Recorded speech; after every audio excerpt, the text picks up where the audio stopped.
then what you realize is your capacity to tap into dopamine as a motivator, not just seeking dopamine rewards, that is infinite. And I can say with great certainty that this is how you were able to build a big company and sell it, how you've been able to build a successful podcast and sell it, how you constantly seeking, because seeking is the reward.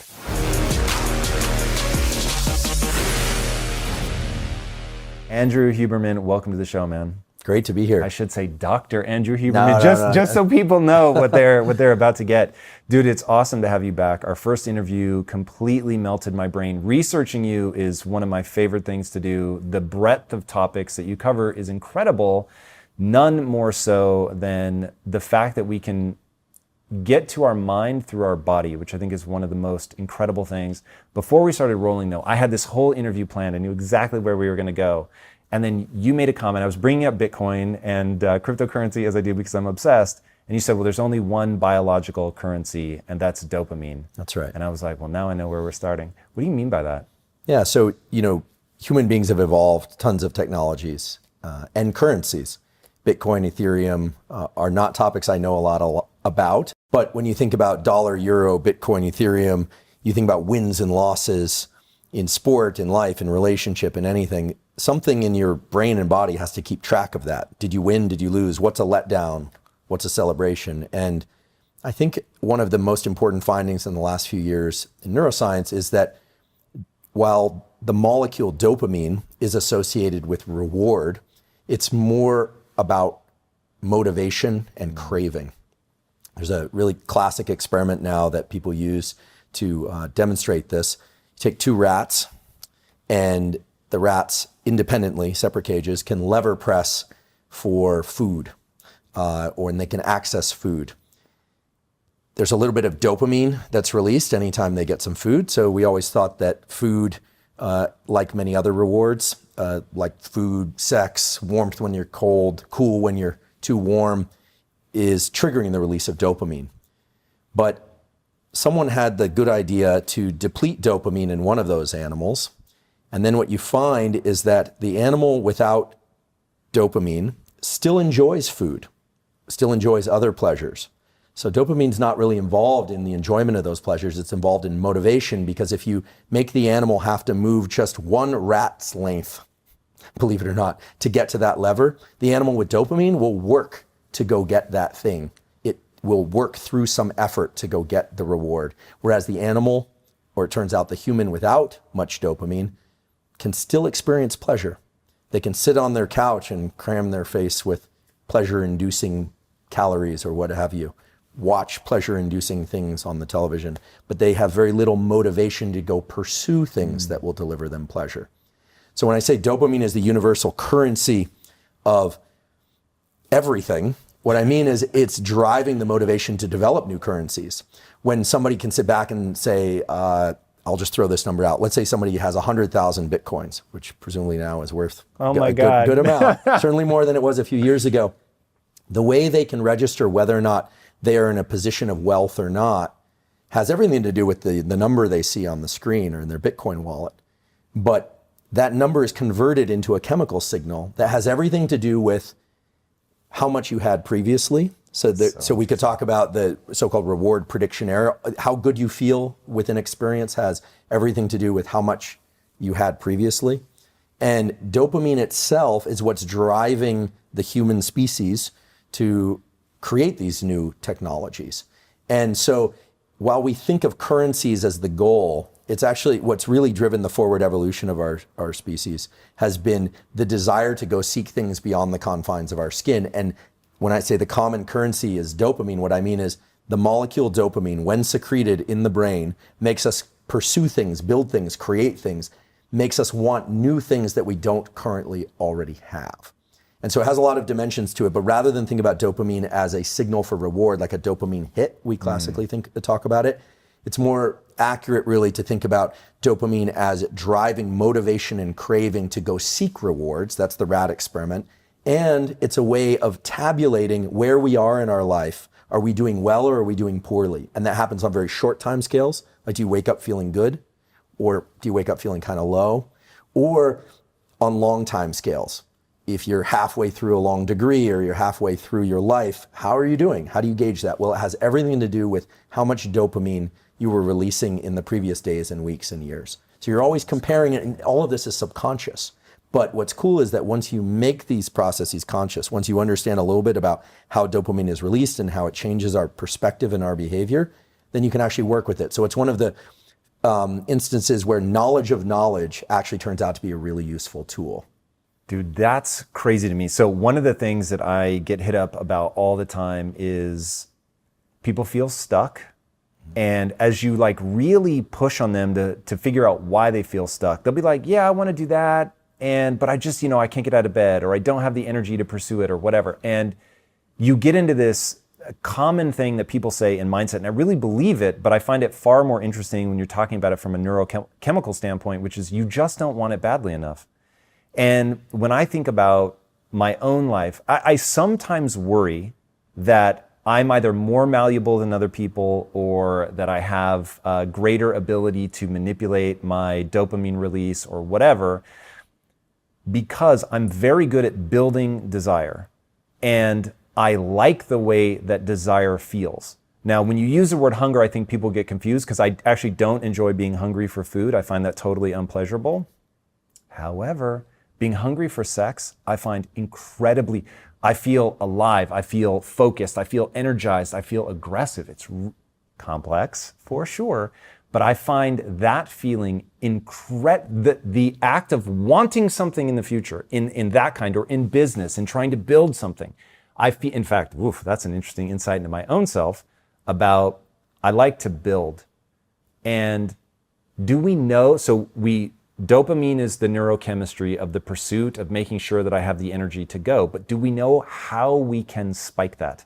Well, first of all, it's clear to me based on your description that you've tapped into these channels that release dopamine, because craving and wanting, whether or not it's sex or money or connection or anything, all right, that's the primary trigger for dopamine release. Yep. Now, sex and reproduction makes the most sense from the perspective of evolution. Any species, every species tends to have two primary goals. One, protect its young, and second, make more of itself, usually in reverse order, right? So even for people that don't want children, you might not, or people, of course, not everyone is having sex just to reproduce, but at a primordial level, that's what those circuits are there for. So every species, in particular mammalian species where there's a lot of parenting and caretaking of the young, tries to make more of itself. And everything that you see, like maternal aggression, which is a powerful circuit that gets activated after females of any species, in particular mammals, give birth, they will fight to the death and they gain superhuman strength in order to protect their young. There's a known circuit for that in the brain that gets activated once a female has offspring, and it's robust. Inside Tracker is offering our listeners 25% off their entire store, including InnerAge 2.0. Just visit InsideTracker.com/Impact Theory. All right, guys, check out Inside Tracker today. Take care and be legendary. That's so interesting, man. Have you read the book, The Female Brain? I have not. Oh my God. So I just probably lost a lot of points by No. But it'll be super interesting, because you'll know if she's on the right track from a neuroscience perspective. I remember reading the book. At the time, I thought I was going to have kids. And I remember thinking, whoa, this book chronicles what happens to a woman's brain and how things change. And I was like, when you have kids, man, you are inviting a neurochemical change in your significant other that is going to play itself out in a very real way. Mm-hmm. And I'd be lying if I said that wasn't one of the many things, but one of the things that I factored into not having kids. Interesting. And then the same with menopause, that it's this really dramatic sort of reorganizing, might not be the right word, but that it has real implications in the way that the person moves, just as the decline of testosterone has in men. Well, on the positive side, during pregnancy, the woman's hippocampus, her brain area associated with memory and retention of information, it goes through a period in which it gets worse for certain types of information, but then achieves superior levels of working memory once the babies arrive, because there are a lot of things to manage. So this makes sense. This is true in rodents. This is true in humans. And then in terms of the biology of the father, we now know that because typically parents have, it does seem like one spouse always does more than the other, but even in the most evenly divided households, there's usually some co-parenting of some sort, but that the father has a big increase in the hormone prolactin when the mother is expecting. And the prolactin lays down body fat. It prepares for sleepless nights. For women, it sparks the circuitry for milk letdown for nursing. So the dad bod has a lot to do with prolactin. This is true in birds, in small mammals, and in humans. And this is now, there was a paper published in Nature on humans specifically about this. And when you think about the relationship between dopamine and prolactin, it's interesting, and it takes us back to this motivation and craving that you were describing earlier, which is that dopamine and prolactin work in opposite fashion. So the most salient example of this is sex and reproduction, where anticipation of sex and reproduction greatly increases dopamine, but post-sex, it doesn't have to be for reproduction, there's a spark in prolactin in the male. The spike, in prolactin. And that spike in prolactin is actually what sets the refractory period during which he can't mate again. So it sets a period of quiescence to keep men, it's for pair bonding, for the exchange of chemicals through the nose, through the skin, and through the sweat, mainly through odor. We could talk about pheromones if you want, but that's a topic that's somewhat controversial. The actual identity of pheromones in humans has not been identified, but there are pheromone effects in humans. It's controversial in that people don't agree what's really happening? Well, okay, so there's this culture of biologists that have clearly identified pheromone effects in non-humans and non-human primates. But whether or not those are, the classic definition of a pheromone effect is that it's subconscious, that you can't actually detect the smell. However, we know that smells themselves, conscious detection of them, can evoke very robust physiological responses. One example, to just stay in this arena of thought, is that a guy by the name of Noam Sobel, who's at the Weizmann Institute, he used to be at Berkeley, he has a lab over in Israel, it's an amazing lab, works on olfaction, smell, and he discovered that the scent of women's tears causes a dramatic and significant reduction in testosterone in men. What? Absolutely. And this was published, if anyone wants to go look it up, it was published in Science magazine. You can smell tears? Yeah, we have, the Super Bowl of publishing in science is Science, Nature, and Cell. Those are the three top journals. This is published in Science magazine, very stringent. The smell of tears. Now, it's subconscious at some level. Whoa. But the other thing that, if we were going to kind of play around in this hormones and behavior interactions between humans, there are some really interesting examples. So for instance, men will rate the smell of a woman's skin or sweat or the perception of her face as more beautiful during the pre-ovulatory phase of her menstrual cycle. That pre-ovulatory phase is associated with a number of different changes in hormones, okay? Just that smell will increase testosterone in a male, and oral contraception in the female, when women taking oral contraception, it adjusts their hormones such that men no longer detect this change in how attractive women are. Doesn't mean they find them unattractive, but it means they don't find them increasingly attractive during this certain period of their menstrual cycle. So we are constantly signaling back and forth through hormones. In fact, we met over there and shook hands because we've been tested for COVID and the rest. We shook hands, and what happened and what happens within 30 seconds of any human being contacting one another is they shake hands and then they wipe the chemicals of the other person on their face or body. Noam's lab has also shown this. And so we are constantly signaling through chemical exchange. Sometimes it's subconscious, and those are the so-called pheromone effects. Sometimes it's low levels of odors that are beneath our conscious detection. And sometimes it's outright, wow, this person smells really, really good.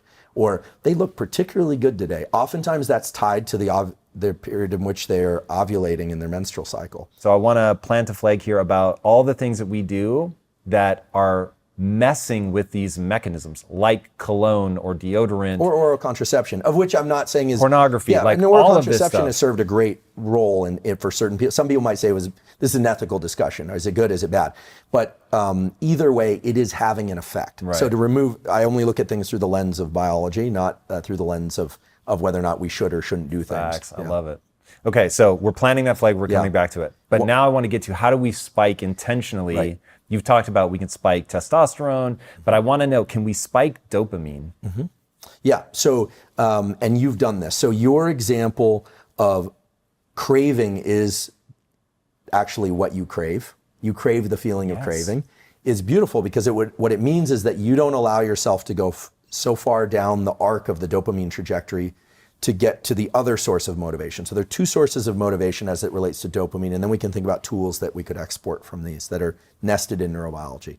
The first is to do what you do, which is to be able to sense the craving as its own form of pleasure. This has kind of remnants of Carol Dweck's growth mindset, that you eventually develop a pleasure in the seeking and the striving. Has flavors of a David Goggins type approach where it seems like he gets pleasure from the friction itself. And so there are elements of that. You seem to have that as well. But if you can start to identify the craving as its own internally released drug, this thing dopamine, that is a source of motivation, then what you realize is that capturing the reward is wonderful, but attaching dopamine to the reward is actually a little bit dangerous. Attaching. Yeah, this is celebrating the win more than the pursuit, it actually sets you up for failure in the future. And so this gets us right into something called dopamine reward prediction error. And reward prediction error is basically if you expect something to be really great, and then it's not quite that great, your dopamine baseline lowers. And now understanding what we know about dopamine, that means that not only did you feel as if you lost because it wasn't as much a celebration as you thought it would be, but it also means that you're starting from a lower place, meaning you are less motivated. Now, the simpler way to conceptualize this is, I have a colleague at Stanford, she runs the addiction dual diagnosis clinic at, her name is Dr. Anna Lemke. She has a book called Dopamine Nation that's out right now. And she's really described this pleasure-pain balance, where anytime you have a bunch of dopamine and you're in pursuit, after you achieve a win, now this could be a business win, a relationship, a win of any kind, but inevitably there's going to be a tipping back of the scale on the pain side. And that pain side is always going to go a little bit higher than the dopamine side. So this is what you would feel if you pursued a goal like building a big company. Here it comes, the big sale. And then there's the, well, what now? The kind of letdown. Now, if you simply wait and stop pursuing dopamine for a short while, the scale starts to reset. The problem is a lot of people immediately roll right into the next pursuit. And then what happens is that scale starts to get stuck on the pain side. A little bit more. And pretty soon, no amount of seeking will allow you to experience that craving and motivation. So what does this mean in terms of an actual tool? Well, first of all, if people can do what you do, they're going to be in a much better position in life. Doesn't matter if it's school, sport, relationship, any domain of life. If you can start to register, that craving and that friction and that desire, that almost kind of low level of agitation, sometimes high level of agitation, that is that I'm trying to impose my will on the world in a benevolent way, we hope, that's dopamine. It's working with its close cousin, which is epinephrine, which is adrenaline. They are very close cousins. In fact, dopamine manufactures epinephrine. A lot of people don't know this, but adrenaline is actually made from the molecule dopamine. Okay, so those two are hanging out together. It's like crave and work. And then you get the win. And some people allow the big peak in dopamine to be associated with the win. And smart people learn to adjust their celebration internally, right? This is all internal. You could throw the biggest party in the world, but as long as you're kind of laid back and looking at this, not letting yourself get manic crazy, you won't necessarily crash as hard.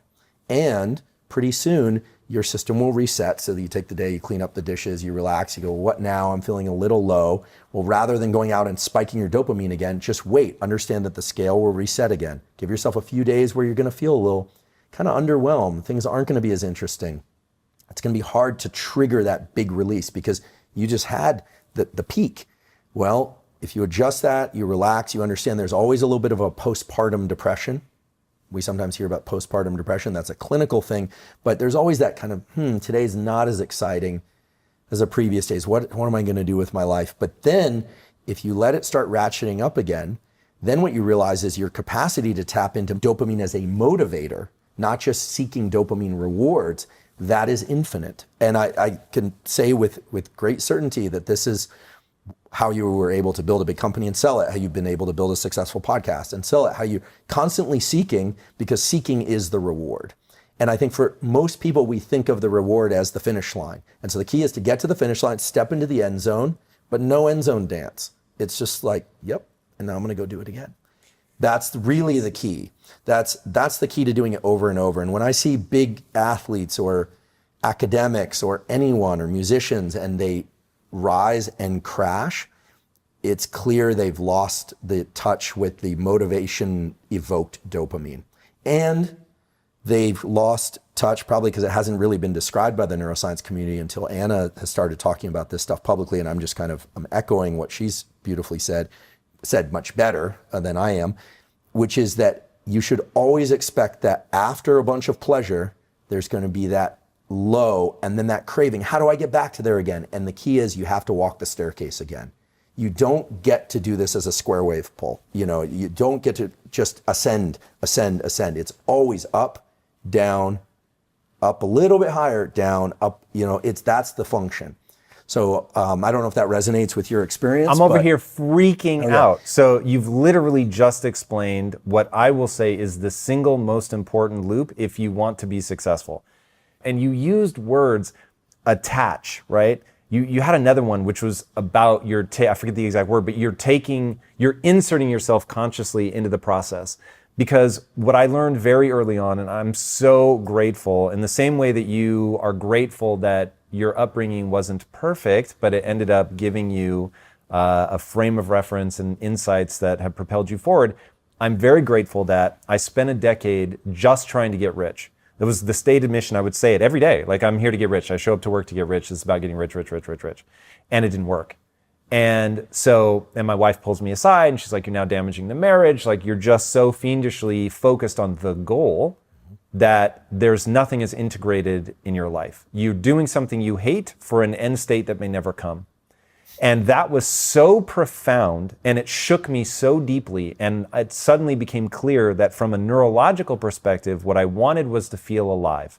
And once I put everything in the pursuit, I'm just interested in, can I show up every day and sincerely pursue this thing, which I may never get, but I'm gonna honor myself, celebrate myself, big up myself, as the Brits would say, for just showing up today and actually trying to make it happen. And one, that's way more sustainable. And then two, you don't get tricked into thinking that, oh, when I get this thing that I'll feel good, because it's the craving that makes me feel alive. So it's the state of wanting that is in and of itself the pleasurable act. That's right. And so I began to use the metaphor of, I'm going to climb this mountain only to want the next mountain to climb. And once I knew that, well, then you have to be totally comfortable dropping back down and starting all over. Now, the interesting thing, and I don't know if I'm fooling myself or if I have so integrated that trick, but the come down isn't hard for me. So I think my last day at Quest was a Monday, and Tuesday I started Impact Theory. And so that went from, I had 3,000 employees, your position matters, you get a lot of deference, you've got a privileged parking space. You know what I mean? Like, there's a lot of things that go into it.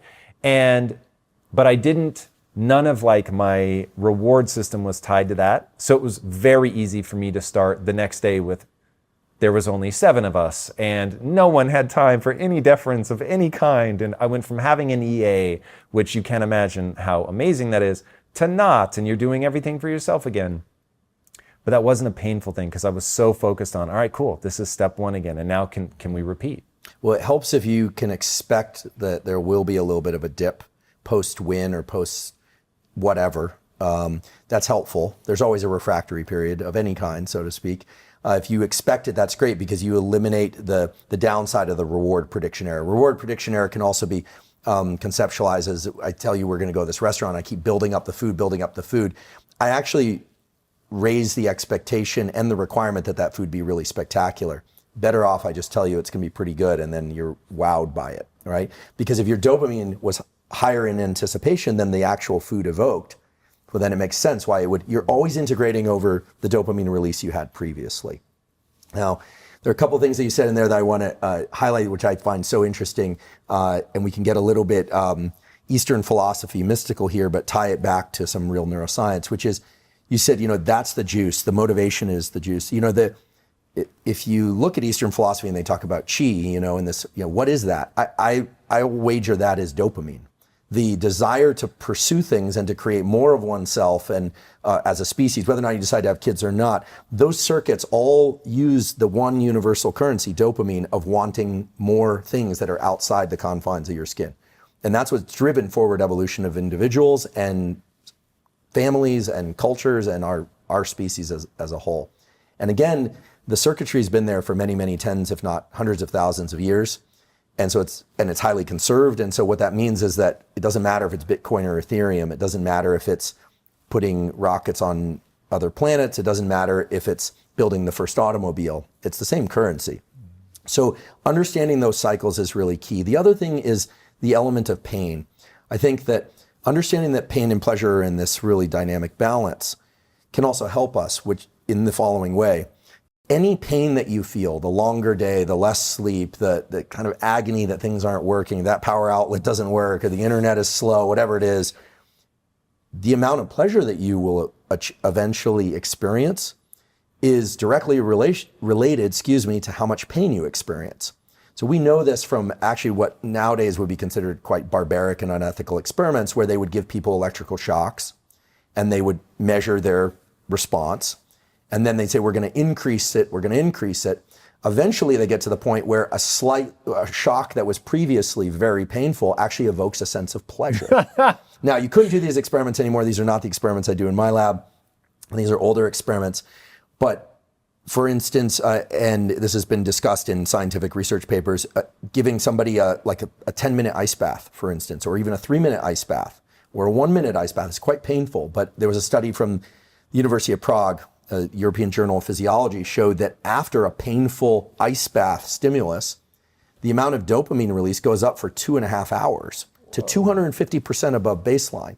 And that's not because the ice bath itself evokes dopamine release. A lot of people think, cold water evokes dopamine release. No, pain evokes dopamine release after the pain is over. Yesterday, I tweaked my back because I do this stupid thing every few years, the same stupid thing, and it's really painful. And then you just remember all the ways in which you can't move around. I was like standing up this morning, I'm like, and just walking is so painful. As the pain has started to dissipate, you get a little bit of a high, right? You get a little bit of a euphoria. That's dopamine because of the degree of pain that you experienced previously predicts how much pleasure. So when you start a company down in the dregs and you're shoveling again, that's beautiful because that means that the win that you achieve is going to be as good or greater than the one you had previously, in your case with Quest. And so we go back to this example of the person that's not motivated, that can't get off the couch, that doesn't want to do anything. Well, this is the problem. We remember the rat experiment? They are effectively the rat with no dopamine, but they can still achieve some sense of pleasure by consuming excess calories, by consuming social media. And look, I'm not judging, I do this stuff too, right? Scrolling social media. If you've ever scrolled social media and you're like, I don't even know why I'm doing this. It doesn't really feel that good. And I can remember a time where you'd see something that was just so cool, or you'd see something online. I remember this when TED Talks first came out. I was like, this is amazing. These are some, at least some of them are really smart people sharing really cool insights. And then now that there are like a gazillion TED Talks, I remember spending a winter in my office when I was a junior professor, cleaning my office finally, and binging TED Talks in the background, thinking this is a good use of my time. Pretty soon, they all sucked to me. I was like, this isn't good. So what you need to do is stop watching TED Talks for a while, wait, and then they become interesting again. And that's this pain-pleasure balance. And so for people that aren't feeling motivated, the problem is they're not motivated, but they're getting just enough or excess sustenance. So they're getting the little mild hits of opioid, it becomes an opioid system. And if you think about the opioid drugs as opposed to dopaminergic drugs make people rabid for everything. Drugs of abuse like cocaine and amphetamine make people incredibly outward directed, right? They hardly notice anything except what they want more of, more. It's bad because those drugs trigger so much dopamine release that they become the reward. It's very circular. Only the drug can give that much dopamine. Nothing they could pursue would give them as much dopamine as the drug itself. So there's that. And then there's the kind of opioid-like effects of constantly indulging oneself with social media or with video games or with food or with anything to the point where it no longer evokes the motivation and craving. And this is really the new evolution of the understanding of dopamine in neuroscience, which is that dopamine itself is not the reward. It's the buildup to the reward. And the reward has more of a kind of opioid bliss-like property, which itself is not bad if it's endogenous, released from within. But when we can just sit there like the rat with no dopamine, gorging ourselves with pleasures, so to speak, what you end up with is somebody that feels really unmotivated, and those pleasures no longer work to tickle those feel-good circuits. And so there's no reason for them to go out and pursue anything. And that's a pretty dark picture. So the keys are to pursue rewards, but understand that the pursuit is actually the reward if you want to have repeated wins, okay? The celebration has to be less than the pursuit. And that's hard for some people to do. It's got to be that your celebration is slightly less dopaminergic. It can be very reflective. You can be in gratitude. Those are other neurotransmitter systems, but you don't want to be on that high as you celebrate the win. You want to be trickling out your dopamine regularly until you pursue things. And then just understand there will always be a crash of pain. And the more pain you experience, the more dopamine you can achieve if you get back on the avenue of pursuit. Yeah, this gets into unintended consequences of modernity. And so we're living through this time where we, going back to that flag that we planted of these unintended consequences of, oh, I can make myself smell good. Oh, I can, watch the coolest video. Oh, like TikTok. Dude, I don't have an addictive personality. That's the first thing where I'll lose an hour and be like, what the fuck did I just do? Well, that's the problem is not pleasures. The problem is that pleasure experienced without prior requirement for pursuit is terrible for us. It's terrible for us as individuals. It's terrible for us as groups. And I have great confidence in the human species to work this out. But we are finding now, and we are going to increasingly find, that those who will be successful, young or old, are going to be those people who can create their own internal buffers. They're going to be able to control their relationship to pleasures, because the proximity to pleasures and their availability is the problem. If you look at the increase in use of drugs of abuse or prescription medication, which at least at the first pass deliver pleasure, pain relief, the whole issue with the opioid crisis and dopaminergic drugs like Ritalin, Adderall, there sometimes is a clinical need, but tons of people are taking those recreationally now or to study. Huge dopamine increases are what those cause.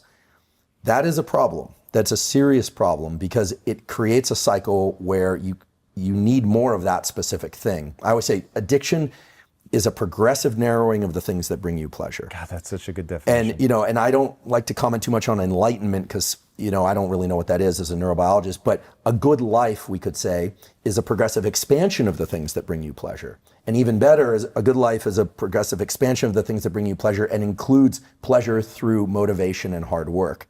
And understanding this pain-pleasure balance, whereby if you experience pain and you can continue to be in that friction and exert effort, the rewards are that much greater when they arrive. And so I think that if you look at any drug of abuse or any situation where somebody isn't motivated or thinks that, now they may have clinically diagnosed attention deficit hyperactivity disorder, but a lot of what people think is ADHD, it turns out, is people just over-consuming dopamine from various sources. And also the context within a TikTok feed is, the context switch is insane. The brain has never seen, first of all, this is the first time in human evolution that we wrote with our thumbs, but that's a pretty benign shift. And then the other shift is, normally you walk from one room to another, or from a field into the trees, or from a hut or a house, or whatever it is. But now you can get 10,000 context switches in that 30 minutes of scrolling on Instagram or TikTok. And so it's all about self-regulation. We are going to select for the people that can self-regulate.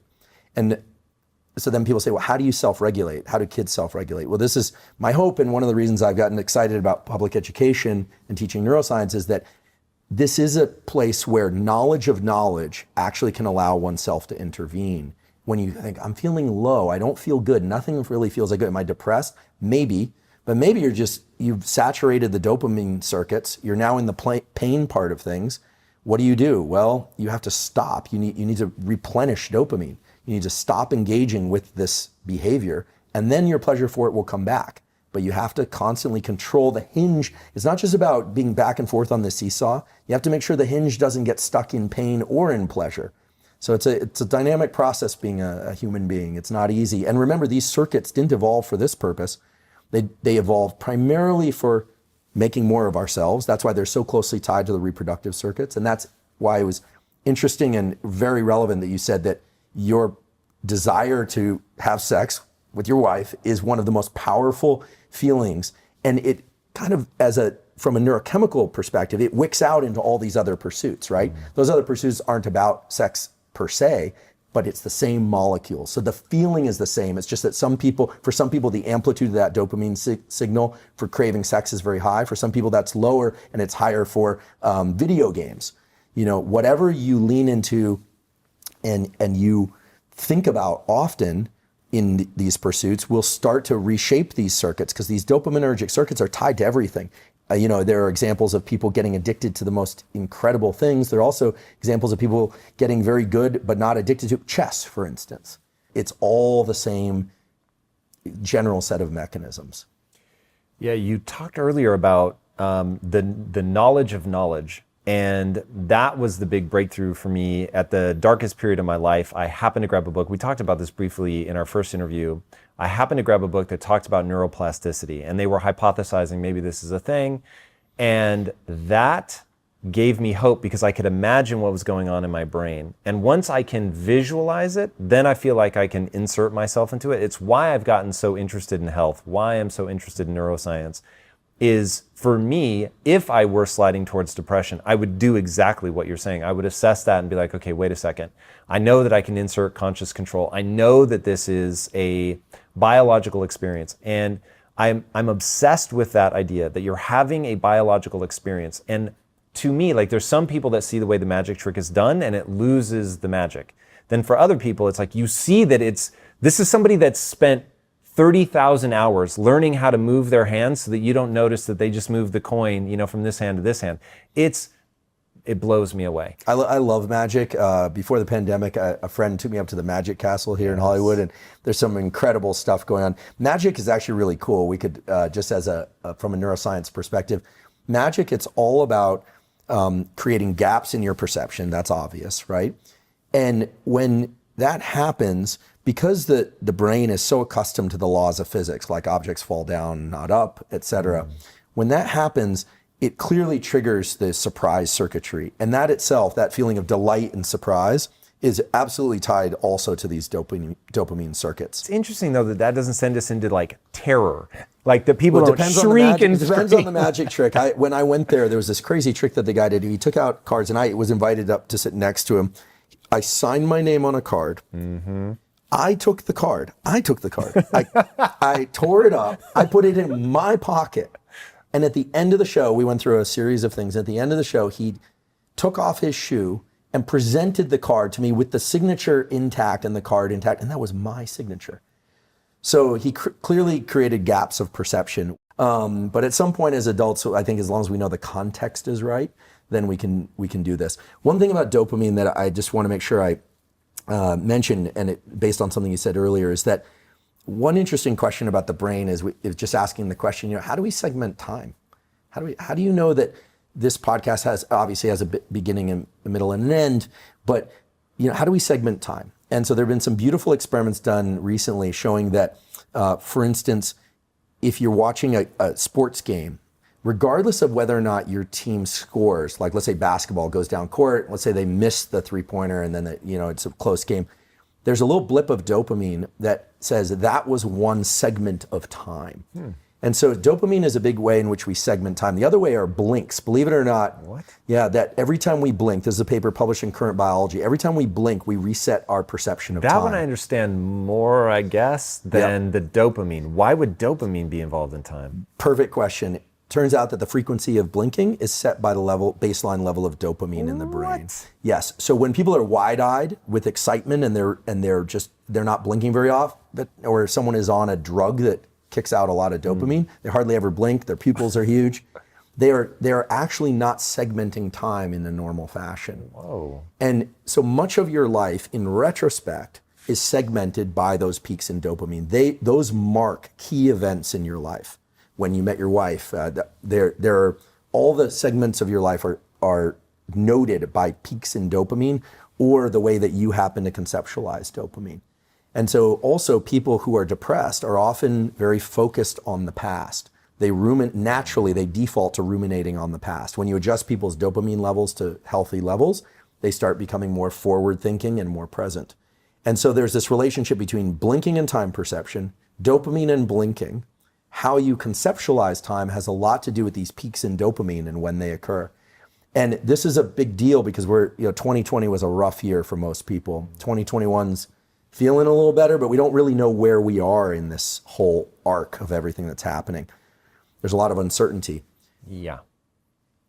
The dopamine peaks and the frequency of those dopamine peaks have everything to do with how we carve up our experience of time.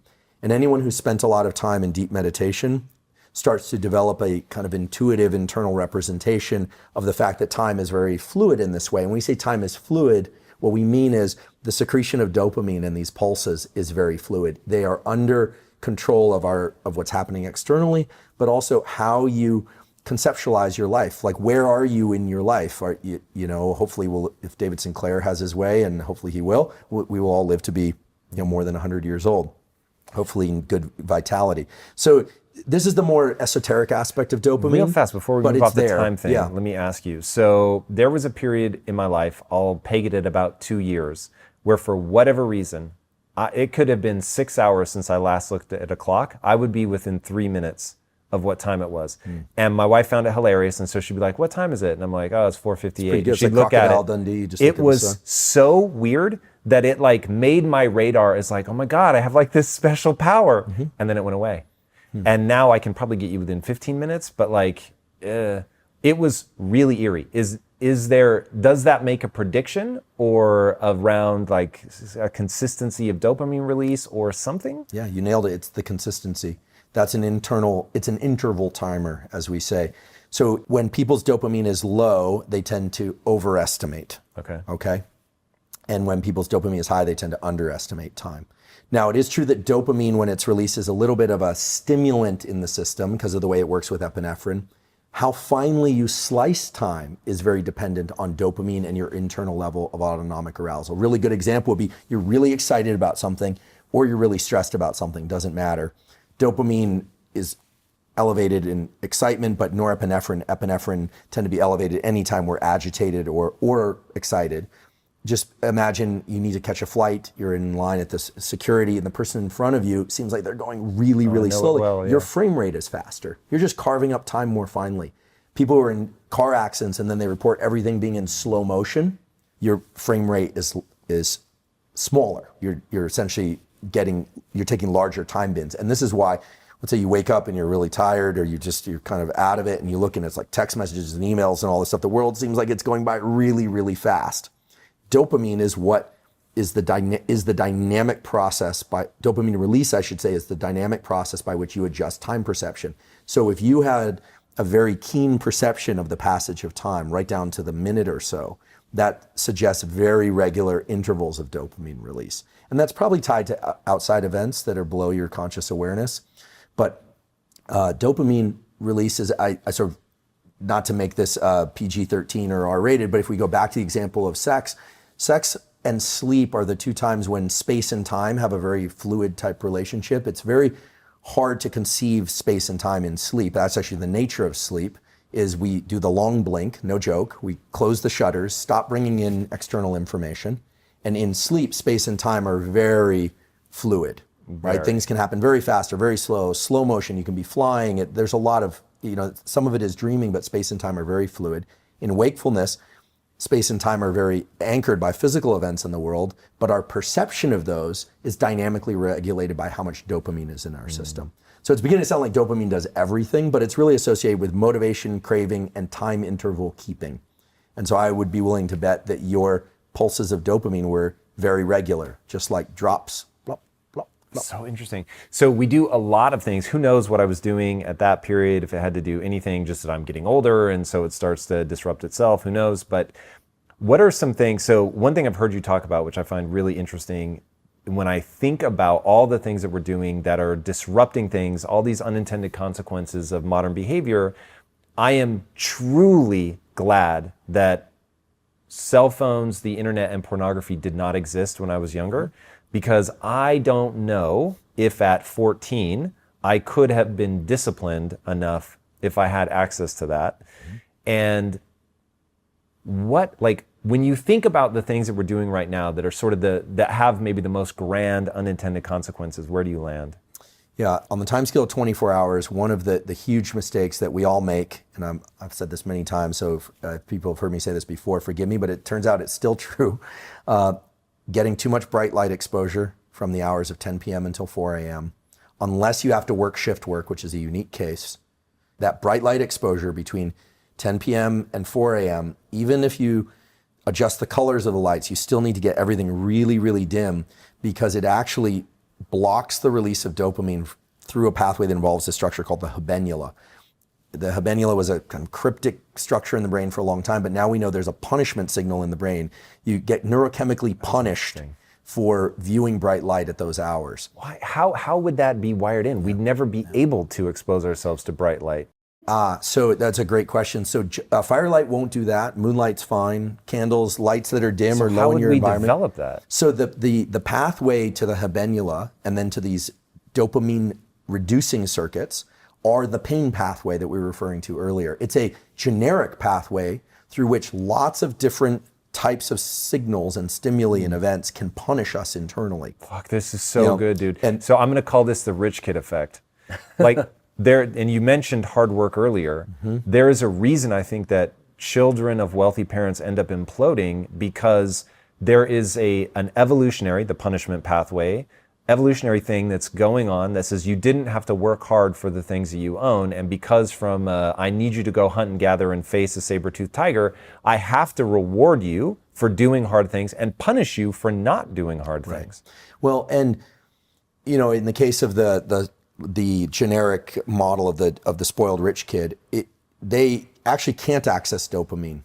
Remember that movie from the 80s? It was it was called like The Toy or something with Richard Pryor. I was like, if this motherfucker says toy, I'm gonna have a seizure. Yes, I remember it. God, Richard Pryor in that movie, and the kid has everything, and he's the epitome of the spoiled brat. All the toys, all the cars, all the things. Now we see this with people who actually go from rags to riches and then bathe in all the luxuries they didn't have as a child. These are often the athletes that don't go on to perform well again. These are people that crash because of other dopamine-seeking behaviors. I'm not going to call out names, but there are far too many examples of these. And I don't call out names mostly because we are all capable of this. We all would like to think that, if I had all that money or if I had all that success, I would really be a good human being and I wouldn't do those things. Any human being that is immersed in these dopamine circuits too much, or who gets too much pleasure without having to pursue it first and really work and actually experience pain, pleasure, ratcheting back and forth along that climb, because it wasn't just dopamine like this for you. It was probably pain, pleasure, pain, pleasure, pain, pleasure, pain, right? They're always proportional to one another. So anyone that does that, it has a tremendously hard time accessing pleasure. They can't do that. And we often think about the extremes of addiction, and those are really severe, but we also have to think about the more subtle forms of something we really love, but indulging in it just a little too often so that it no longer has that edge. There have been really good studies of people who jump out of airplanes with parachutes.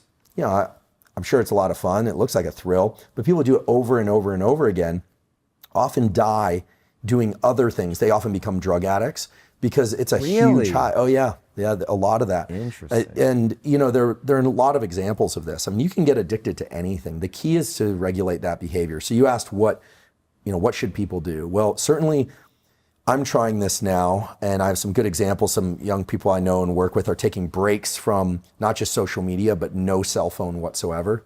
I'm actually trying an odd experiment, which is for the first hour of every day, no phone. Mostly because I think... part of your 25 no-goes? Yes, I have a bunch of no-goes. Really interesting. Right, so we have circuitry in the brain related to the so-called basal ganglia, and we have goes, sort of activating, think gas pedal, and then there's a lot of no-go circuitry. And learning how to keep that no-go, don't circuitry, as we could call it, tuned up is very important. And so many times throughout the day, but I try and get 25 a day, where I actively refrain from doing something that I impulsively want to do. Could be looking at my phone, but it could even be something trivial, Like I want to walk to the kitchen and get a glass of water. So I'm actively engaging in in denial, not cognitive denial, probably that too, but how would I know? But in action-based denial. So restricting my behavior in some way as a way of keeping these dopamine circuits tuned up. Also not looking at my phone first thing in the morning for an hour, because knowing what we now know about the second phase of sleep and REM sleep being more predominant, the second wave of sleep, and the fact that you're working through a lot of emotional and logistical contingencies, you're reshaping your brain in sleep. That's when neuroplasticity occurs, during sleep. It's triggered in wakefulness, but it actually takes place in sleep, especially that second half of sleep. When you wake up in the morning, you are in a perfect position to what I call receive the download of all the work that your neural circuitry has been doing the night before. But if you immediately go to a sensory experience, especially a rich sensory experience of stuff scrolling by, you're actually missing the information that you processed at night. And even more importantly, that second half of the night during REM sleep is when the emotional weight of things becomes, let's say, you put it on the shelf properly. Things that are important to emotionally register get put in one shelf. Things that were like the comment you got on Twitter that was triggering doesn't seem like such a big deal after a good night's sleep. And that's because that second half of sleep is actually when you re-experience these things, but your body can't secrete adrenaline. It's kind of an internal form of therapy or even trauma therapy. Yes. And that's why people who don't get that sleep are very, they're easily agitated. They feel like the world is crushing down on them. So when I wake up in the morning, I want to receive ideas that I want to learn from my learning. And if you take in new information, you are not in a position to do that. And 60 minutes is a tough one. So I give myself 2 no-goes for the 60-minute block if I can do it. And I'll tell you, a lot of mornings I fail, Tom. I don't do it. Interesting. I found that shocking, but I heard you say that in another interview, and I was like, well, I mean, I'm human. There are mornings where I get enticed, or worse, I find myself reflexively picking up the phone without having made the conscious decision. And that's when I realize that we are all deep in this process, and I think we have to regulate it. The experiment I'd like to do, maybe you'll do this with me as a challenge, because a challenge is always good, is in the new year, I actually want to take every odd waking hour of the day off the phone. So even hours of the day, as long as it's waking, I'm willing to have it on and work with it. But odd hours, just turn it off no matter what.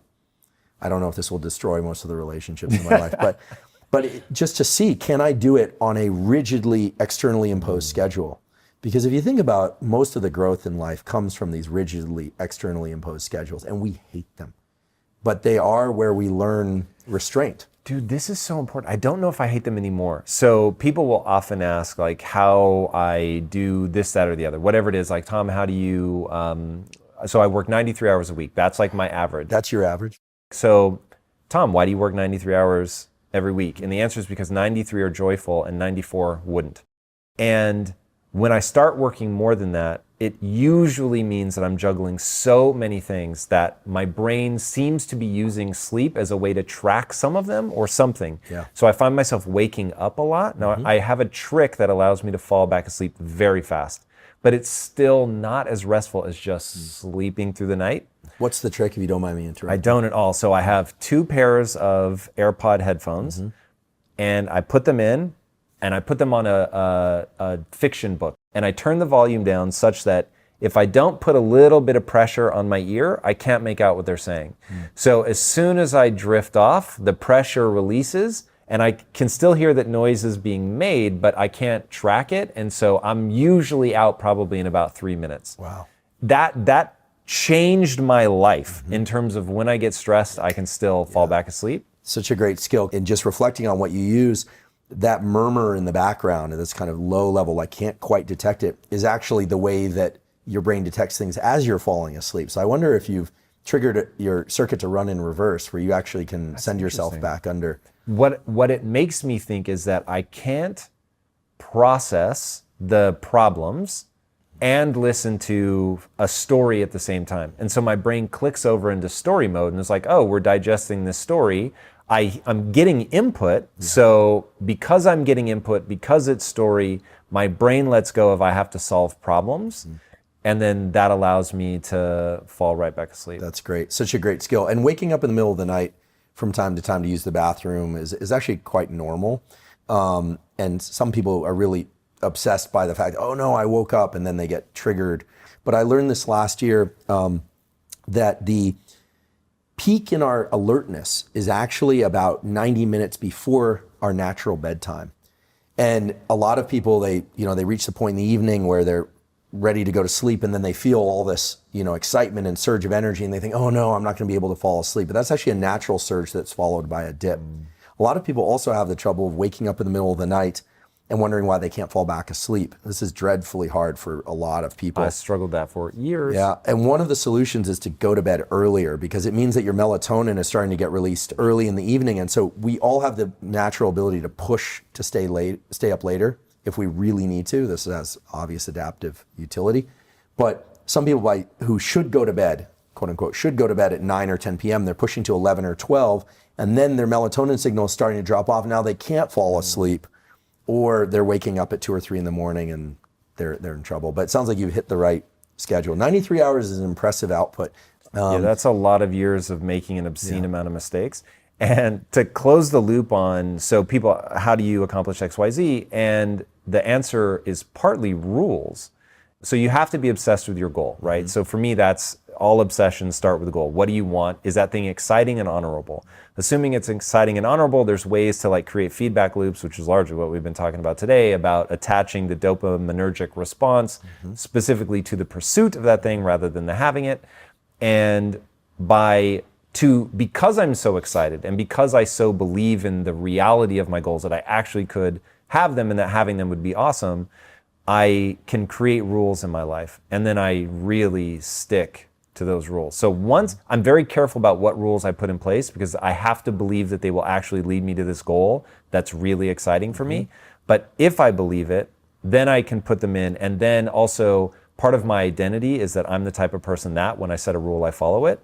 So I can create this loop of feeling good about myself and the thing that I'm pursuing, but it really works. And I'm shocked how few people have the kind of rule that you're talking about in the new year to say, hey, I'm only going to do odd hours, there's no phone.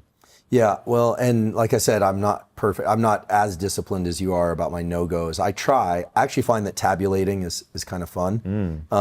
It's also fun to get really triggering comments and to not close the dopamine loop for them. I think if people understood the dopamine reward prediction error, that we could end all the amplifying comment battles online. Because what happens is if someone takes a jab at you of any kind, there's actually an open dopamine loop waiting for you to respond. And any response actually gives them that dopamine response of success. It's a little bit it's like scoring a 3-pointer. And the no response actually drops their dopamine below baseline. And that's its own form of retaliation. And I have to be careful because I don't want to encourage people to retaliate. But anything that short circuits the kind of madness of getting pulled into some online battle that's totally meaningless, it's taking people away from other powerful, good things that they could do in the world. We've been talking mainly about dopamine and its scheduling and about the fact that it can be attached to anything. I think many people find it hard to subjectively attach dopamine to something they don't want to do. This is something that if we'd spoken a year ago, my answer would have been a little bit different to the question of how do you get motivated? Well, one way to do that is if you are good at subjectively attaching dopamine to the pursuit, just knowing, okay, I really am hungry for this. I'm going to tell myself that, making it 1% of the way is a success, and I'm going to keep going and I'm going to keep ratcheting on. And that's great if you can do that. But for people that can't do that, understanding this relationship with the pleasure-pain balance can be more powerful. Just understanding the more friction and pain that you experience, the greater the dopamine reward you will get later. And that serves as its own amplifier of the whole process of pursuing more dopamine.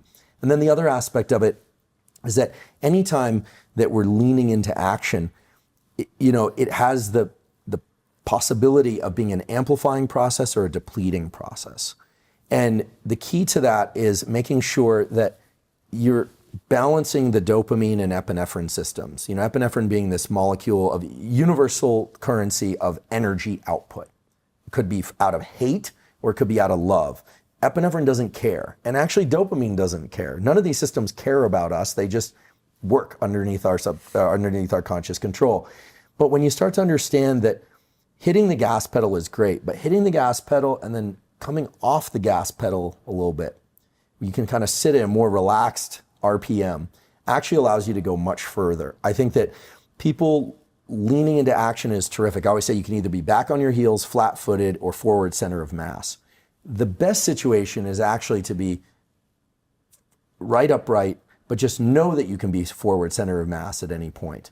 And to take it back to sex and reproduction, because it's a salient example, the arc of sex is very interesting because when you think about autonomic arousal, it turns out that the arousal stage of sex actually involves release of dopamine, but is what we call parasympathetic dominant. It actually has to be relaxed enough in order to occur. Okay, everyone can read between the lines on this.